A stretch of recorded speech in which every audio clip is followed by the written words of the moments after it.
Three piece পরে নামাজ পড়ি, পা দেখা যায়, মোজা পরে নামাজ পড়লে কি হবে? গোসল করার পর পরে উজু করার প্রয়োজনীয়তা আছে কিনা? ডান হাতে খাবার গ্রহণের সময় প্রয়োজনে কি বাম হাতে পানি পান করা যাবে? প্রচন্ড গরমের কারণে যদি ঢিলা গেঞ্জি পরিধান করি তাহলেও কি আল্লাহ লানত বর্ষিত হবে? উজু করার সময় বেসিনে পা দেওয়া কি ঠিক? গোপন অঙ্গে হাত লাগলে উজু থাকে কিনা? নখপালিশ লাগিয়ে নামাজ পড়লে নামাজ হবে কিনা? কারো থেকে ঋণ নিলে যার থেকে ঋণ নিয়েছি ওই ব্যক্তিকে পরবর্তীতে খুঁজে না পেলে করণীয় কি? ছোট বালতি থেকে পানি না ঢেলে পানির মধ্যে হাত দিয়ে উজু করা যাবে কি না? হাত পায়ের নখ কাটার পর তাকে মাটির ভিতর গাড়তে হবে? হাসিবুল হোসেন জানতে চেয়েছেন গোসল করার পর পুরনো উজু করার প্রয়োজনীয়তা আছে কিনা? না, গোসল যদি সুন্নাহ সম্মত করে থাকেন আলাদা উজু করার কোনো প্রয়োজন নয়। দুই হাত কবজি ধুয়ে কুলি করে নাকে পানি দিয়ে মুখ ধুয়ে হাত ধুয়ে মাথা মাসে করে তারপরে গোসল শেষ করে আসার পা ধুয়ে চলে আসবেন। এভাবে গোসল করলে আপনার আলাদা করে আর গোসল করার কোনো প্রয়োজন নেই। উজুতে আপনার গোসলের শুরুতে উজুর নিয়ত হয়ে যাচ্ছে। এস আলম আপনি আইডি থেকে জানতে চেয়েছেন গোপন অঙ্গে হাত লাগলে উজু থাকে কিনা? আমাদের দেশ উলামায়ে কেরামের মতে বাহানাই মতো উলামায়ে কেরামের মতে গোপন অঙ্গে হাত লাগলে উজু ভাঙবে না।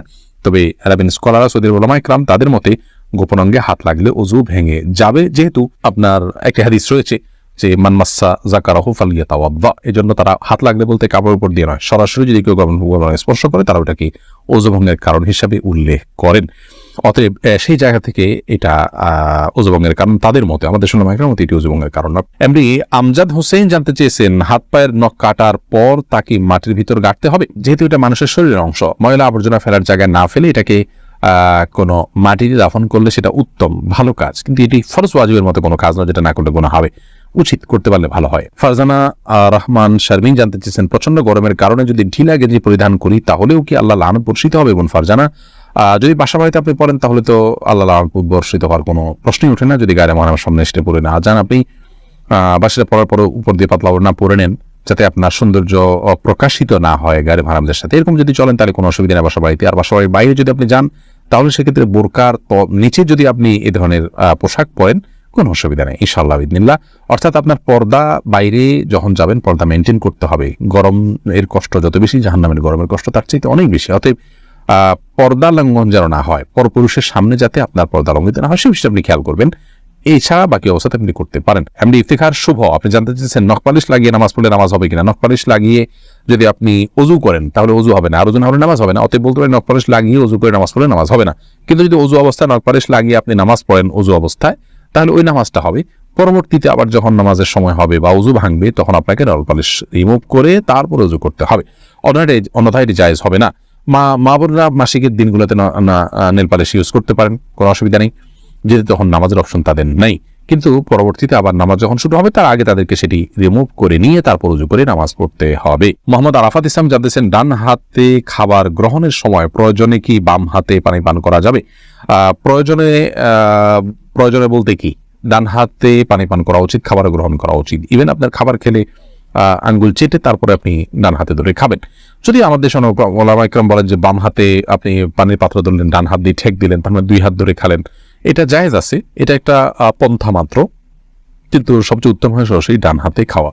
সেক্ষেত্রে খাবার লেগে যাওয়ার যে ভয় থাকে গ্লাস ইত্যাদিতে সেটা থেকে বাঁচার জন্য আপনি পরিষ্কার করে নেবেন, আলতো করে ধরবেন, কিন্তু ডান হাতে খাওয়া উচিত, পান করা উচিত, যেহেতু হাদিসে সুস্পষ্টভাবে ডান হাতে খাওয়া পান করার নির্দেশ রয়েছে। কারজাই এর দিকে আপনি জানতে চেয়েছেন কারো থেকে ঋণ নিলে যার থেকে ঋণ নিয়েছি ওই ব্যক্তিকে পরবর্তীতে খুঁজে না পেলে করণীয় কি? যদি কোনোভাবে খুঁজে পাওয়া না যায় এবং আশাও ছেড়ে দেন তাহলে সেক্ষেত্রে সেই ঋণের টাকা আপনি যে কোনো গরিব মানুষকে, অসহায় মানুষকে আপনি দান করে দিবেন বা কল্যাণমূলক খাতে দান করে দিবেন ওই ব্যক্তির তরফ থেকে, প্রাপকের তরফ থেকে, তাই আপনি দায়মুক্ত হবেন ইনশাআল্লাহ। ফারজানা সুলতান আপনি জানতেছেন কিবলার দিকে পা দিয়ে শোয়া যাবে কিনা? কিবলার দিকে পা দিয়ে শোয়ার ব্যাপারে কোনো হাদিসে নিষেধাজ্ঞা সরাসরি নেই।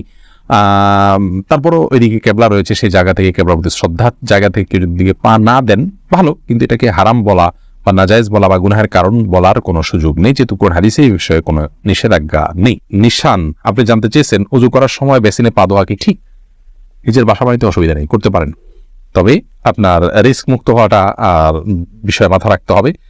নিজের জন্য রিস্কি হলে সেটা আপনার জন্য করা উচিত হবে না, কারণ নিজেকে বিপদের মুখে ঠেলে দেওয়া ইসলামের সাথে জায়েজ নয়। অসময় এখান থেকে পড়ে বা দুর্ঘটনার শিকার হতে পারে মানুষের।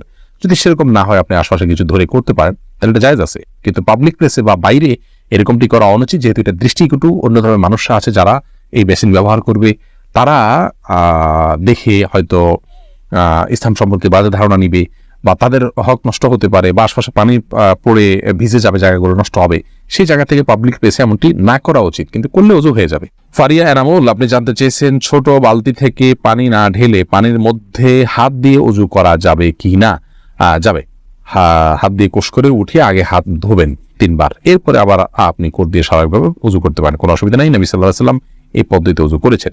আনাবিয়া বাহার নুসরাত, আপনি জানতে চেয়েছেন নামাজের ভিতর বারবার থুতু ফেললে কি নামাজ ভেঙে যাবে? নামাজের ভিতরে বারবার কেন থুতু ফেলবেন? যদি এটা বারবার করতে থাকেন, এটা আপনি নামাজে আসেন কি নাই এরকম সন্দেহ, একজন বাহিরের দর্শক আপনার দিকে তাকিয়ে এরকম সন্দেহ যে তার ভিতরে উদ্রেক হওয়ার মতো আপনি এত বেশি বারবার থুতু ফেলেন, তাহলে তো নামাজ হবে না। আর যদি এরকম না হয় তাহলে এটা নামাজের হয়তো আপনি মাঝে মধ্যে ফেললেন, কিন্তু নামাজের যে ভঙ্গিমা আছে সেটার মধ্যেই থেকে ফেললেন, তাহলে আপনার নামাজ হয়ে যাবে, কিন্তু তাতেও নামাজের অঙ্গহানি হবে, মান নষ্ট হবে। মাঝে মধ্যে আপনি বাধ্য হলেন ফেলতে, সেটা যদি আপনি ফেলেন যথাযথ উপায়, যেমন আপনি টিস্যুতে ফেললেন, মুখে পোকা ঢুকে গেছে কথা বা যদি কিছু, সেটা জায়েজ আছে, কিন্তু প্রায় বা বারবার এরকম করা উচিত নয়, জায়েজ নয়। লালপুরি আড়ি থেকে আপনি প্রশ্ন করেছেন, গর্ভবতী অবস্থায় যদি হাতে মেহেদি দেয় তাহলে কি বাচ্চার শরীরে দাগ পড়ে? একটু জানাবেন। বোন, এটি সম্পূর্ণ কুসংস্কারের জন্য একটি বিশ্বাস। আমাদের দেশে অনেকে এরকমটি মনে করে যে গর্ভবতী অবস্থায় যদি গর্ভবতী অবস্থায় যদি এরকম কোনো কিছু করা হয়, মেহেদি হাত দেওয়া হয়, তাহলে সেক্ষেত্রে বাচ্চার ক্ষতি হয়। এগুলো সম্পূর্ণ ভুয়া কথা, ভিত্তিহীন কথা। এগুলো বিশ্বাস করা ইমানের সাথে সঙ্গতিপূর্ণ নয়, শিরকে আসগার হয়ে যেতে পারে এই ধরনের বিশ্বাস। অতএব এই ধরনের বিশ্বাস আমাদের রাখা উচিত না, কোনো রকম ক্ষতি হবে না ইনশাআল্লাহ বিসমিল্লাহ। শিখা ইসলাম, আপনি জানতেছেন 3 পিস পরে নামাজ পড়ি, পা দেখা যায়, মোজা পরে নামাজ পড়লে কি হবে? পায়ের পাতা ঢাকতে হবে কিনা মেয়েদের নামাজের জন্য মধ্যে এটা নিয়ে মত পার্থক্য আছে। অনেক উলামায়ে কেরাম এটাকে শর্ত করেছেন। আমি ব্যক্তিগতভাবে এই মতটা চাইতে, যারা বলেন যে পায়ের পাতা, পাতা বলতে পায়ের পাতার তলের অংশ এটা ঢাকার শর্ত দিয়ে থাকেন, তাদের মতটাকে আমি সমর্থন করি না। পাতার উপরি অংশ, যেটা পাতার উপরের অংশ, সেটা ঢাকতে হবে কিনা, অনেক ওলামায়ে কেরাম বলেছেন সেটা ঢাকতে হবে, অনেকে বলেছেন শুধু গিরার নিচ পর্যন্ত থাকলেই হবে কাপড়, পাতা না ঢাকলেও চলবে। তো দুই পক্ষের ওলামায়ে কেরামের দলিল রয়েছে। নিরাপদ হলো এমন কাপড় পরা যে কাপড়টা অনেক বেশি লম্বা হয়, যে পায়ের পাতার উপরি অংশ সহ ঢাকা পড়ে।